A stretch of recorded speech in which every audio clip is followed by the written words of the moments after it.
Hi, baby Caroline. I'm excited to have you in our family. I can't believe that we're having a new baby girl in our family.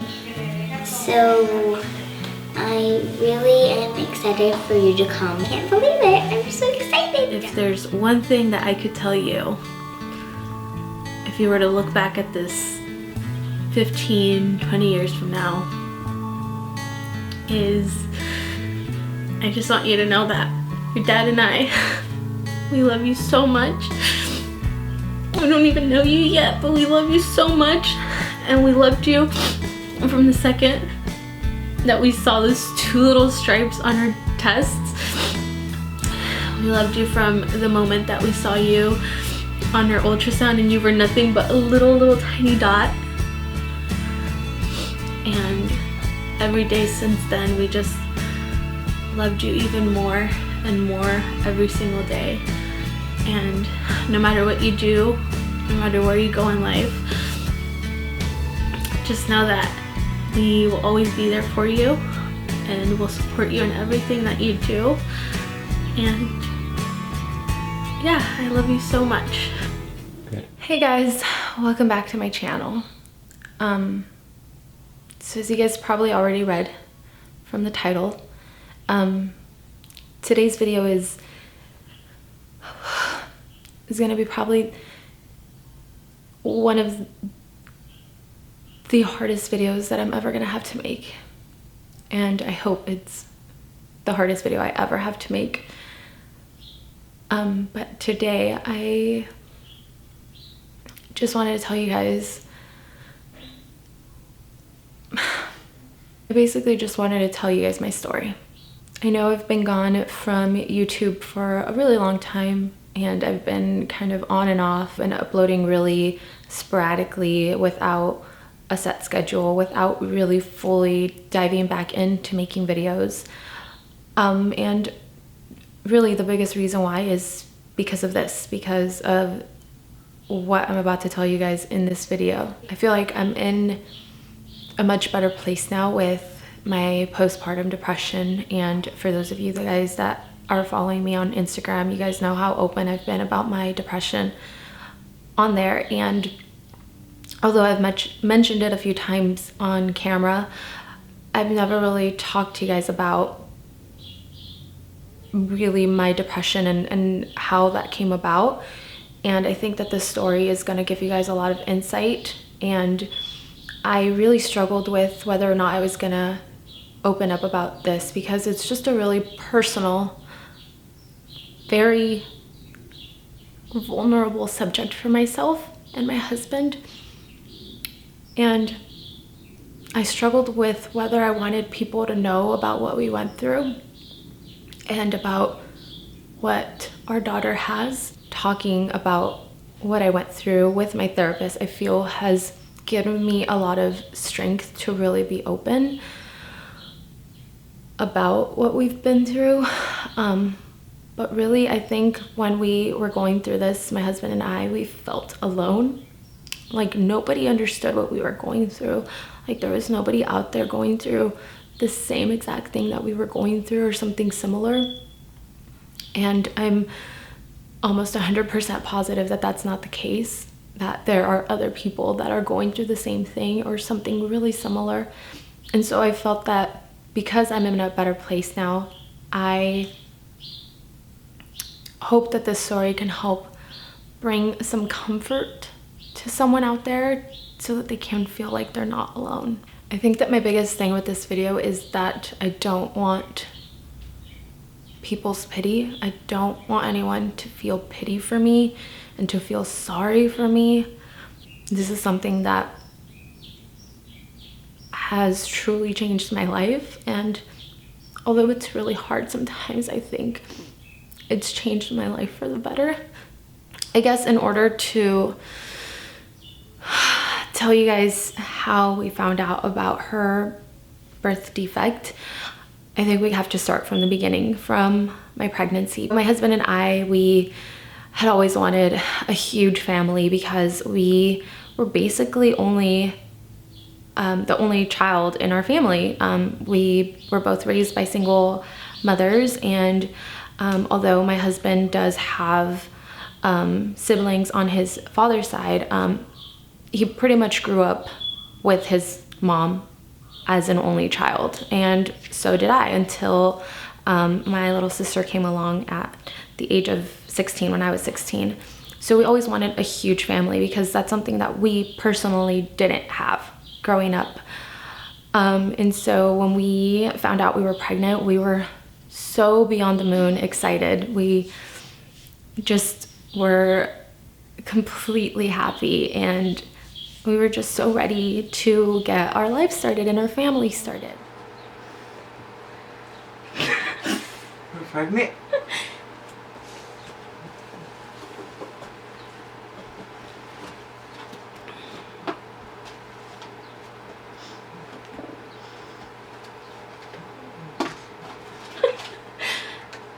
And so I had a fairly normal pregnancy.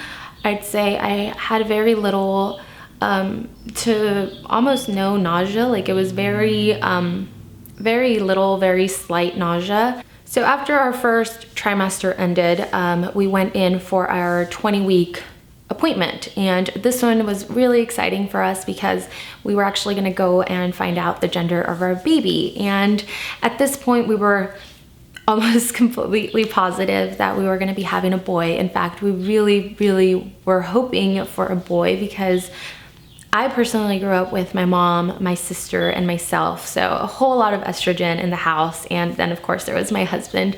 So we just wanted a little boy to balance things out in our family, and we were so positive that we were going to be having a boy that we actually started, we named him, and we started calling my belly by his name that we had picked out for him, or so we thought.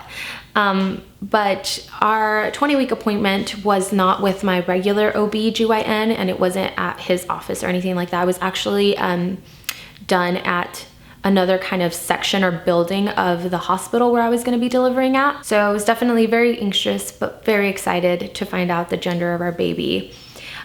So we walked in, and of course you get put into the bed in the really dark ultrasound room where they run everything. This particular ultrasound technician, I've already talked about her in my 38-week bump date, I think, and I did not have many good experiences with this woman, and if you guys are interested in watching that video, I'll go ahead and link it up in an information card up here. But this was my first time with this ultrasound technician, so at this point, at this part, I wasn't really aware of her mannerisms and her behavior and what it all meant, and it was just all new to me. I'd never met this woman before. I'd never had any experiences with her before. So as she's doing the ultrasound, she's just very quiet, with a look of worry on her face, and just really quiet, and she just made my husband and I feel very uncomfortable. And I realize, because I've met a lot of ultrasound technicians at my job, I've done a lot of their makeups, and we've talked about a little bit about my experience with ultrasound techs, and I realize that they're not really allowed to say much because it's not their job. It's the job of the doctor to actually talk about anything that's wrong that shows up on an ultrasound. But I feel still though that there's a way to really handle your expressions, and this woman did not handle them very well. So of course my husband and I were worrying, but at this point nothing seemed to be out of the ordinary. We were just really anxious, I think, at that point. It wasn't until she just abruptly got up out of her chair and walked out and said she was gonna go talk to the doctor. And so we heard a lot of whispering outside the door, and then she came back in and asked if I had taken or had my blood test run. And I wasn't really sure what she was talking about at this point, but she asked me like if I had my 19-week blood test or something like that done. I had no idea what she was talking about. So I was just like, I don't really know. I don't think so. No. So she walks out again. Minutes feel like hours at this point because we're like, what the heck is going on? She comes back and she starts asking me again about this damn blood test. And she's like, well, why didn't you get this blood test taken? And I told her, I really have no idea what you're talking about. My OB never had me take a blood test. Like I would not refuse to any blood test if I needed to have one taken. So she just continues doing the ultrasound very nonchalantly, and then just kind of out of the blue just tells us, you're having a girl. Very just not what we were expecting. Very cold. Just, hey, you're having a girl. No excitement, no anticipation, no, are you ready to find out the gender of your baby? No, nothing, just you're having a girl. And so at this point, not thinking that there's anything wrong, I just start crying as soon as she walks out. 'Cause she does walk out as after she told us that we were having a girl. She kind of wrapped things up and walked out the door and left us in there.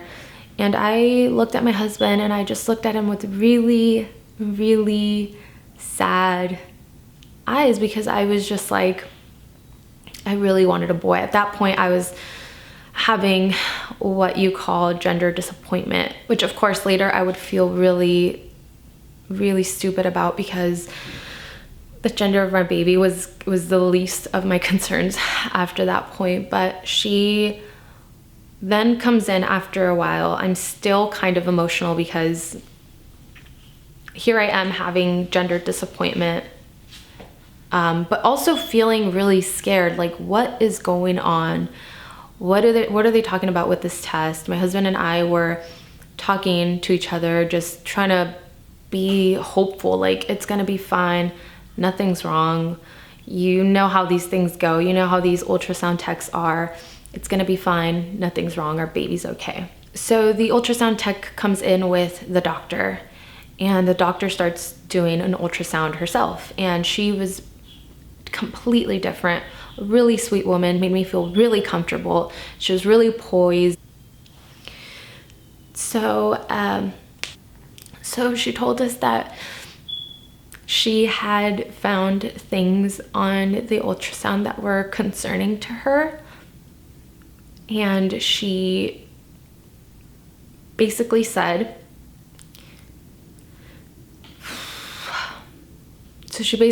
that they couldn't locate her pinky.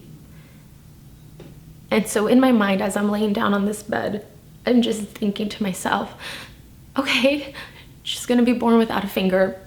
It's gonna be fine. There's nothing wrong. It's gonna be okay. It's just a finger. It's just her pinky.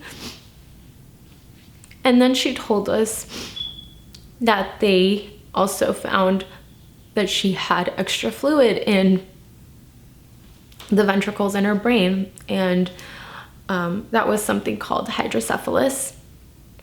And I'm now in the bed thinking, okay, what is going on? Like, what does this mean? What does this mean for our baby? Like, what is going on? And then she says, these two things are indicators for Down syndrome, and we're going to have you think about having an emergency amniocentesis because you are now 20 weeks along and you're a lot further along. So the risk of having an amniocentesis is a lot higher for you, and the risk of a miscarriage is a lot higher for an amniocentesis at your stage in your pregnancy. So if you want to do that, we can find out for sure whether she has Down syndrome or not. And if she does, you might want to think about terminating your pregnancy or think about your options. So I turned to my husband just to look at him to get like some kind of reassurance that everything was gonna be okay, because he's always been my rock, and even when things have been hard, I've always been able to look at him and he always looks at me with like this look like everything's gonna be fine. And that was, I think, the first time that I turned to my husband and I didn't feel like things were gonna be okay, because I felt, I saw the pain that he was feeling too in that moment. I've never seen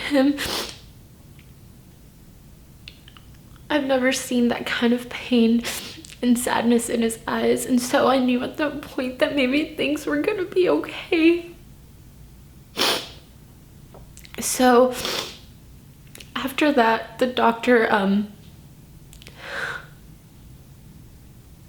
basically just told us that we needed to set up the amniocentesis as quickly as we could, and she wanted me to come in, I think like on a Friday or something like that, and my appointment was being done on a Tuesday, I think, and so I needed to come in as soon as possible. And she told us that we needed to not only come in to get the amniocentesis done, but that I needed to come in earlier in order to talk to a genetic counselor and talk about basically our family history and whether there's a history of Down syndrome. I didn't know this at the moment, but flash forward to now that I've had therapy for postpartum depression, that day was the start of my perinatal depression, or depression while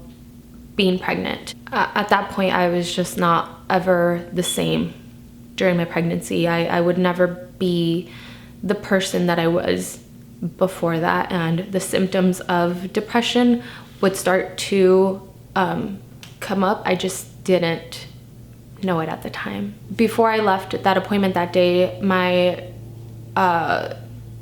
the ultrasound doctor, technician, whatever, she told me that I had to go get this blood test drawn and done or whatever. Thankfully, it was down the street, so we went over to the OB, and I told him, hey, they're asking for this blood test.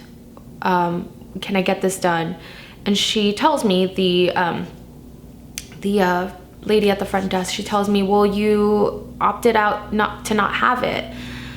I was like, what are you talking about? And she's like, yeah, we told you if you wanted the test for Down syndrome, and you opted to not have it because we told you it was optional. So at this point, I remembered clearly being told whether I wanted to be tested or whether I wanted to test if my baby had Down syndrome or not.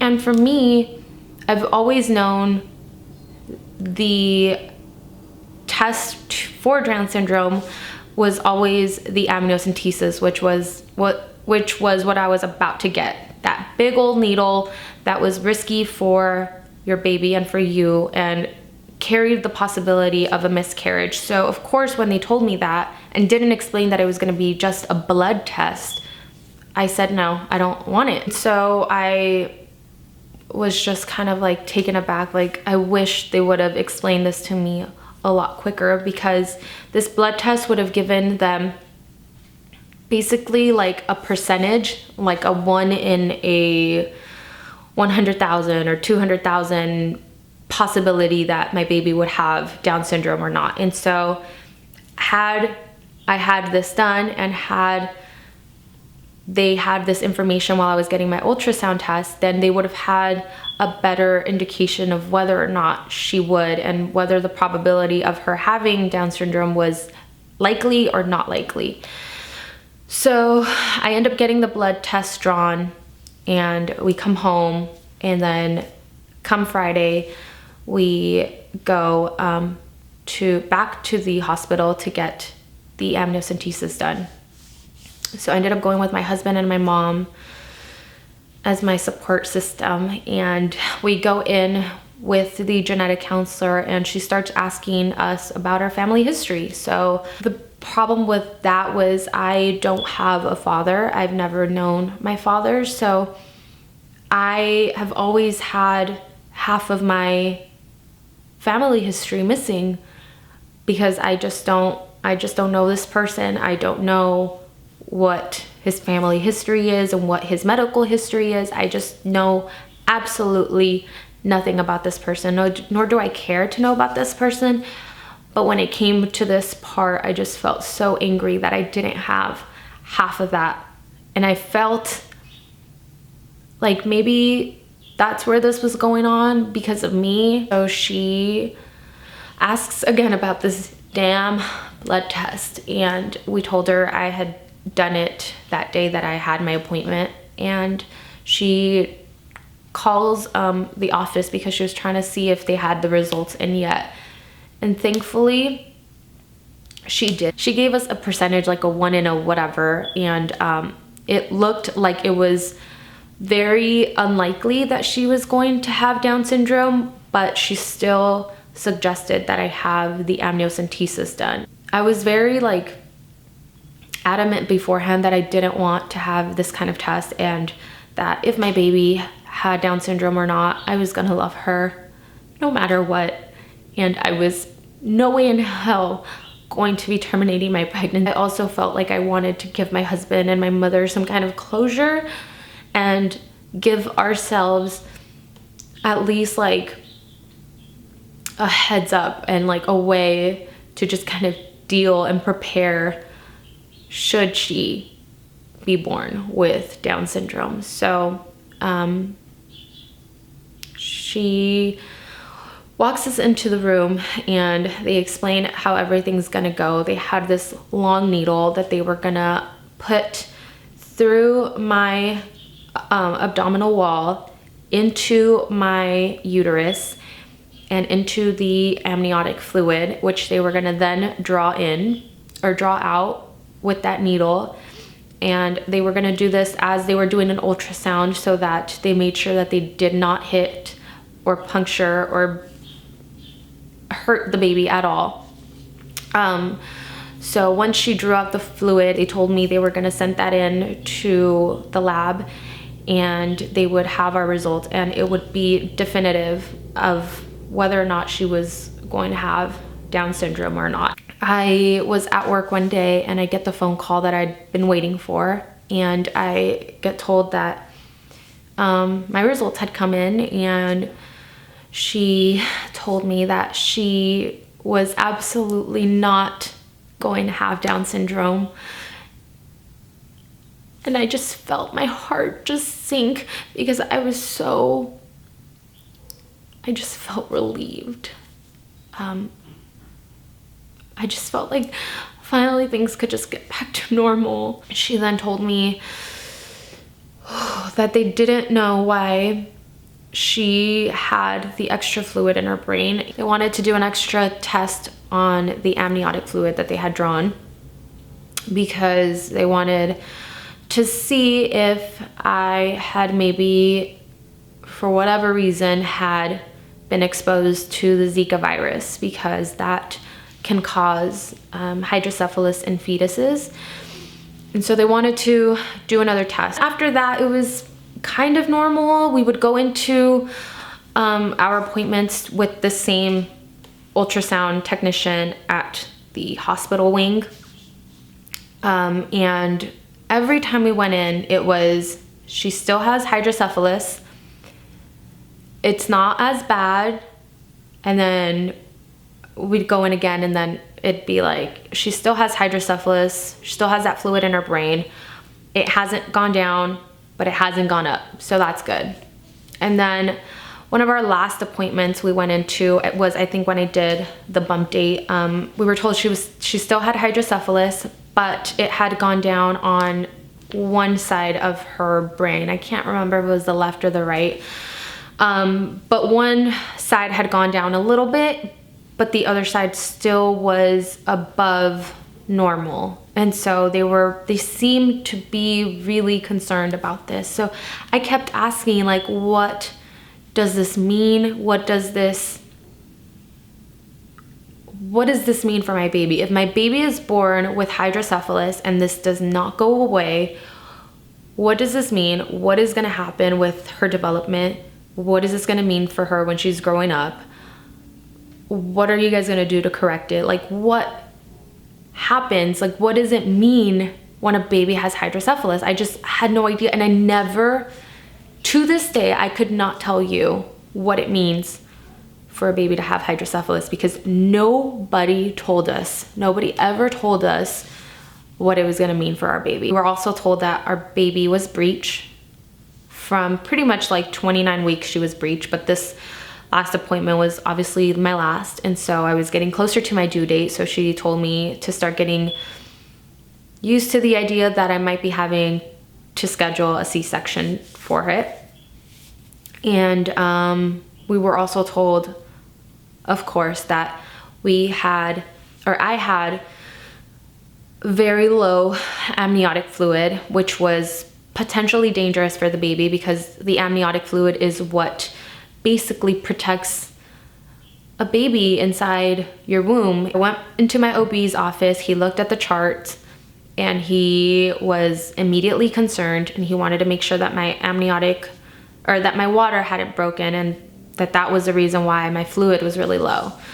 So that same day, I get sent to the hospital, and I get checked in and have an NST test done, which is called a non-stress test. That day I went in, it was the longest wait of my life. My husband actually had to call off work because we just were in there we were there like 4 or 5, maybe 6 hours. And they tested my fluid. They told me the exact number. I cannot remember for the life of me, but again, I have a video. I will link it up above if you guys want more detailed portion of at least this part of the story.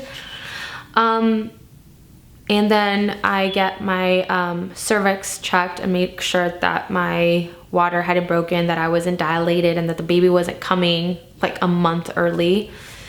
And then pretty much every 3 days or 2 to 3 days, pretty much twice a week, I had to go into the hospital for the last month of my pregnancy, basically, or the last like couple weeks or 3 weeks of my pregnancy.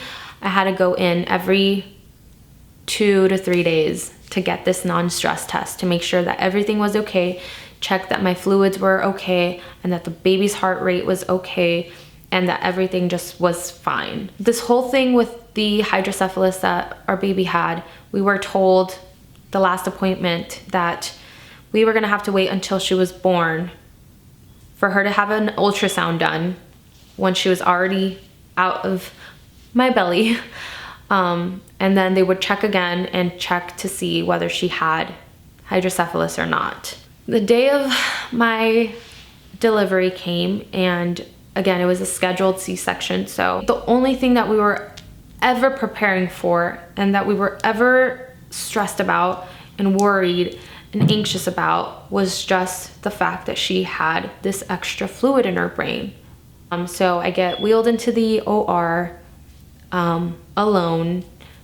They do the epidural. At the point of the surgery, I started getting very nauseous from the epidural, and the anesthesiologist was like, this is totally normal, it happens, it's a side effect. Tries to give me a bucket because I felt like I was gonna throw up.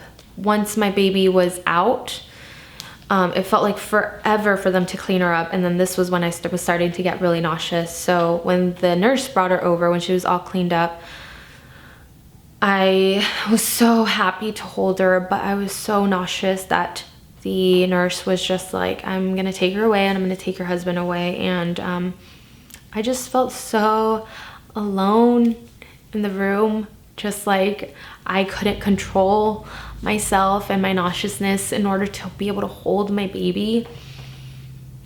So already, like, I was really emotional, and I was very like pissed off at myself, but everything was fine.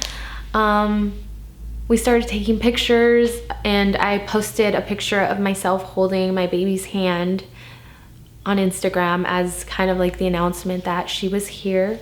I took this particular picture of her in her hand because when I looked at her other hand that I was gonna take a picture of, I was like, wow, her nails look a little funny. Like, they look a little weird. They don't look like the rest of her fingers.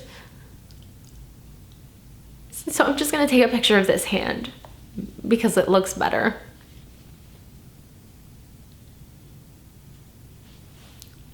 So it wasn't until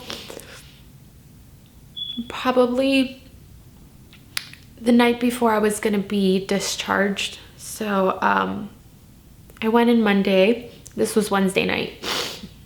My mom was over. My mom was there every single day. And every single day we talked about that hand and why it looked different. And I just kept thinking at this point that it was just her nails, that they would grow out, and that maybe it was just because of the way she was positioned in my belly, like maybe something happened and her nails just weren't growing the same way. But then my mom started feeling her fingers,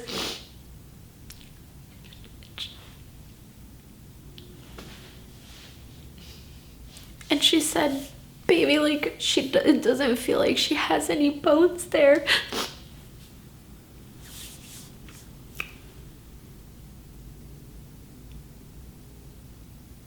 And I felt like my whole world was crashing because I felt them too, and like, her fingers just were so easily able to move that there was no way that there was a bone in there. And I at that moment, I just knew.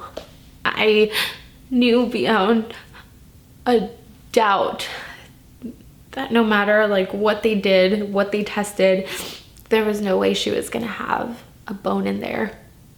So that night, the nurse, my night nurse that was there, my mom kept telling me to ask them, like, to tell them about what we thought was going on with her hand. And I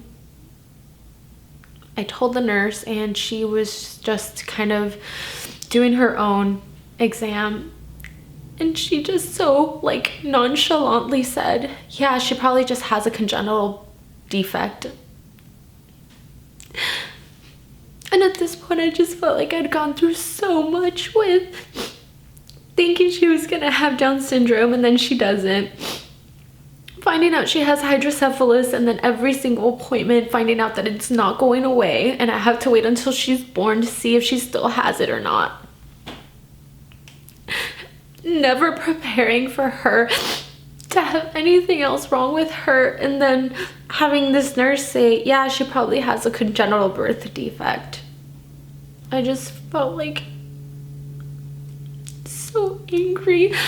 I felt so angry with the world. I felt so angry at God. I felt angry at my husband. I felt angry with myself. Because at this point, I just felt like, as a mom, you're supposed to do anything to protect your children, and I couldn't even protect her from my own body. I felt like I had done this to her, like my body had done this to her. And so she told me that that they were gonna schedule an x-ray for her the next day, which was the day that we were supposed to be discharged at. So I got really like no sleep that night. Neither did my husband. And he came in really early, probably about 7 a.m. to do the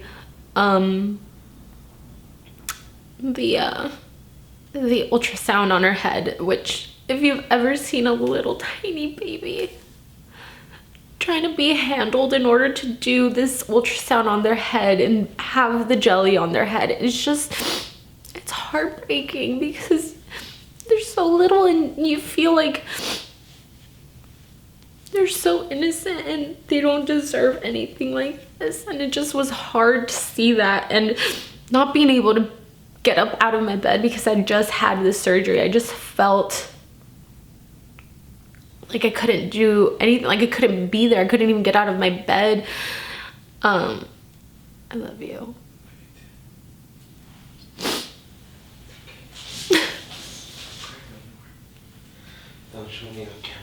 So then, not only do we have to watch our baby have this ultrasound done on her, my morning nurse had come in. She told me that she was looking a little jaundiced, a little yellow, and that they ran a test and her bilirubin was higher than they'd like, and that if it didn't go down, we would probably have to stay at the hospital another day, maybe more, depending on how bad her jaundice was and how bad her numbers were. And so we just felt like the bad news, like it just doesn't stop.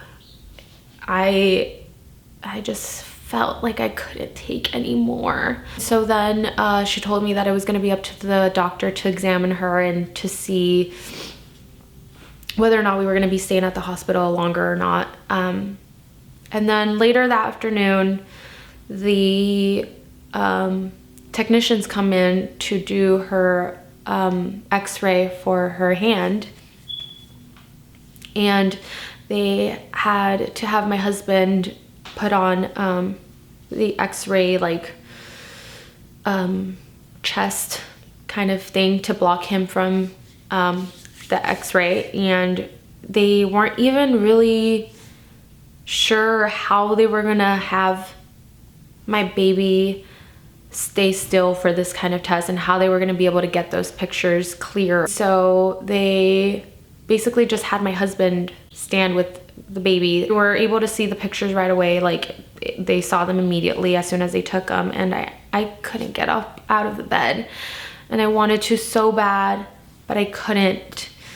And so I asked my husband once they had left, because he was able to see the picture, and I asked him, what did you see? And he's like, oh, I saw, like, it seems like it's all there, it's gonna be fine. I saw 2 bones in her fingers. It seems like it's all good. And I took anatomy in high school. I was a bio pre-med major, wanting to go into medicine, and I knew that we don't have 2 bones in our fingers. We have 3 bones that make up our phalanges, our fingers. There's 3 bones. And so once he told me he only saw 2, I was just hoping that he got it wrong, but I knew. And so then we waited for the doctor to come in and talk to us. We wanted just so badly to go home. At this point, we had no idea whether we were gonna go home or not. And so then the pediatrician comes in and she tells me that she hasn't been able to look at the x-rays. So we're like, okay, so what are you doing here? And then she leaves and she comes back and she tells us everything's fine. It looks like she just has, is missing a little piece of her bone, but everything looks fine. We're gonna follow up with her later. And she still has the hydrocephalus, so we're gonna have to do another test in another month or 2. She told us, you know, there's a little piece there. She's still gonna be able to function. She has her thumb, she has her pinky. It's gonna be fine. And so I start feeling more okay. I start feeling like everything's gonna be fine. Like, it's not perfect, it's not ideal, but it's gonna be okay. And so I start getting ready, because at this point I had been crying the entire day, and I was about to go home, thinking I was about to go home. I wanted to at least fix my makeup so I could have some good pictures for when we were leaving the hospital. But as I'm doing my makeup, she comes back. And she tells me that she was able to look at the x-rays and that she was actually wrong. That she did not have all of her fingers or all of her bones, that she was actually missing 2 bones in her left hand. She was missing 2 bones on 2 fingers, and she was missing half a bone in her 3rd finger. So at this point, I just felt like I couldn't win at this point. I just felt like Like I was given false hope, thinking she's got half her bones in all of her fingers, and then being told again that she was wrong, that she was mistaken, that she was actually able to look at the x-rays. So I have no idea what she was looking at before when she came in the first time, but being told that she had no bones in 2 of her fingers and missing half on the other. She has like the tiniest, I wouldn't even say it's a half, it's like the tiniest little fragment of bone on that 3rd finger. I just felt broken. Like I was broken over and over and over and over again. And I remember thinking like, what's gonna happen as she's growing up? Like, what are all the kids gonna say to her? She's gonna get bullied. She's gonna get hurt. And I just felt like kids bully other kids for the slightest things, for wearing glasses, for having braces, for being overweight, for being too skinny.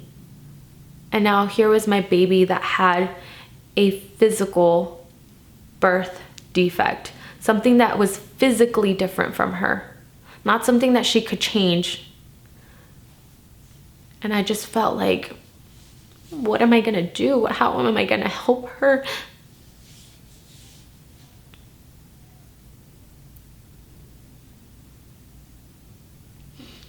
So we were finally able to leave the hospital, and the days following that and the months following that just consisted of me constantly being on the phone with her medical insurance, with her previous doctor, trying to get her switched over to a new pediatrician because I'd had it with this pediatrician, and trying to switch over, trying to get them to transfer over my medical files and her medical files over to her new pediatrician, and then trying to get her into CHOC to have a follow-up with her fingers and try to get a consultation with an orthopedic surgeon at CHOC hospital, and then trying to get her pediatrician, the first one, the original one, to schedule an appointment to have her ultrasound done for her, the hydrocephalus. Finally, probably after 2 or 3 months of her being born, she had her ultrasound done for the hydrocephalus, and thankfully it came back clear, which I was so pissed about because I felt like this was the only thing that we were supposed to be worrying about, was her hydrocephalus. And now that it had come back clear, I felt like something was taken from me. Like now I have to worry about this other thing that I didn't have to worry about going into my delivery. Like this was never supposed to happen.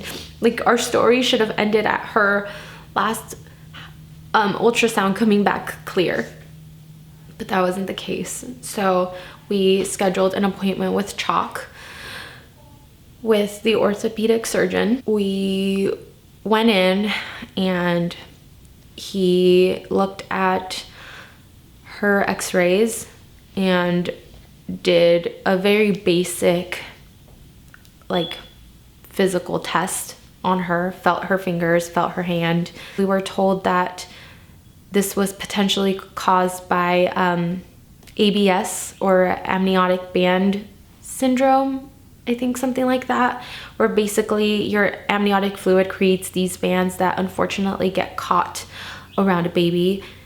And they thought that it could have created or ligated basically the tips of her fingers, which prevented them from growing. And once I told the orthopedic surgeon that, he was like, yeah, that's what most pediatricians immediately think it is. It's not that. It's just a congenital birth defect. he said that she was going to be fine, that, you know, she shouldn't have any physical impediments because she has her thumb and she has her pinky, and whenever you hold something, like those are your most important fingers. So he told us that we need to try to strengthen that hand as much as possible because she was favoring her right hand, which is completely normal. So we had to give her more toys and encourage her to use this hand a lot more to strengthen it more. And he basically just told us that he thinks that it was gonna be completely fine, that in the future there's maybe like a cosmetic surgery that she could get done, where you could add basically cartilage to the tips of her fingers just to kind of lengthen it and to cosmetically make them look normal. But there's no way that they would ever function like normal fingers.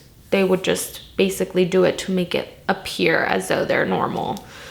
But he did say towards the end that he doesn't want to get me worried, but that this could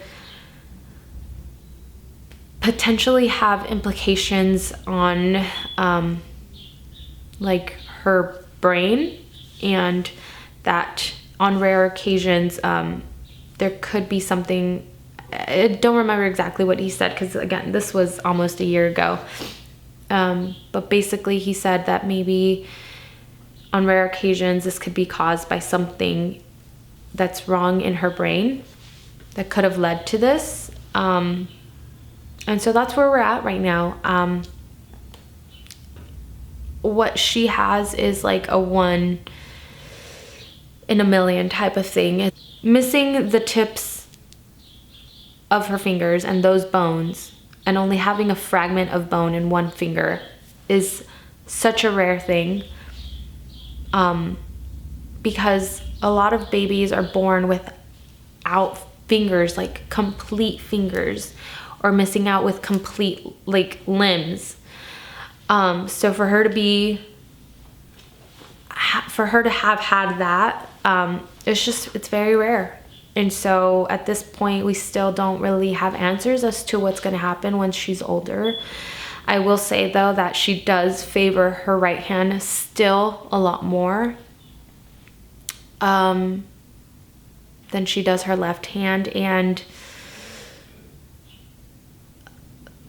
I mean, we won't have another follow-up appointment for chalk until May. So at this point, we're just kind of playing a waiting game, and we're just acting like sitting ducks at this point. But that's basically what we've been through, and this is the reason why I have struggled with postpartum depression. Nobody knows this story until now. Our family doesn't know. The only people that know about what we've gone through is our mothers, my husband and I, our moms, and people from work, because obviously this did affect my work situation, because I did end up battling postpartum depression and it affected my work life significantly. So there's few people at work that know about my situation, and other than that, nobody knows. None of our family knows. None of our extended family knows about this. And they're probably gonna find out with all of you guys when this video goes up. Had more time to heal from all of this. But there has been a lot of just anger and guilt and frustration that I've felt from this, because I felt like this was somehow my fault. And I even asked all of the doctors, what causes this? Like, is there something that I did or didn't do while I was pregnant that caused this? And unfortunately, or fortunately, I don't know, nothing I did or didn't do caused this. And I realize that now, but in the moment I felt like I did this to her, and my body did this to her, and I couldn't do anything to protect her. But this was something that happened within weeks of myself getting pregnant. This wasn't something that happened 2 months down the road. This happened within like the first couple weeks that she was forming in my womb. Before I even probably knew I was pregnant, this was already happening. And I even asked if there was any way that this should have been caught on an ultrasound, because I immediately started blaming those ultrasound technicians that they weren't able to catch this on the ultrasound. And the orthopedic surgeon said there's just no way that something like this could come up on an ultrasound. I hope that you guys will be just kind with your comments, because this has been such a vulnerable topic for me and my husband, and it's a very difficult personal chapter in my life. And I just hope that you guys will be kind with your comments. If you guys have absolutely nothing good to say, nothing nice to say, then don't say it at all, because this hurts just as it is, and I really don't want to read any negative, hurtful comments. I just don't think I could take that, and at the end of the day realize that this whole thing, beyond myself and my husband, is happening to our little baby girl who's not even 1 yet, who doesn't even understand what's going on and what makes her different. So please be kind, please be nice. So that pretty much finishes up this video. I really hope deep down that this can help someone out there to know that no matter what you go through, in that moment, it's not gonna feel like it's gonna make you a stronger person. In that moment, it feels like it is gonna break you down and you are never gonna come back from this. It feels like you are in the lowest point of your life, but it does get better. Time heals all wounds, and it will get better, and you will be a stronger person from everything that you've gone through and all of your life experiences. It is going to make you a stronger person. I know it doesn't feel like that in the moment, but it does. And I can definitely attest to that, because I've gone through such a roller coaster with everything that went on with my pregnancy and delivery, and then having postpartum depression, going from feeling the lowest that I've ever felt, feeling worthless and feeling suicidal, and then flash forward to now, to today, where I feel stronger, where I can talk about this and show emotion but not let it break me down. So this is pretty much my story, and thank you so much for watching this video. I do plan on being more honest and more open about my battle with depression, and I feel like this video is really necessary for that, because in order to understand my struggles with postpartum depression, you really need to understand why I fell into the depression that I did and what led to it, what caused it. If you guys feel like there's anyone out there that needs to watch this story, then please share this video. I don't really have anything else to say other than thank you, and I'll see you guys later. Bye.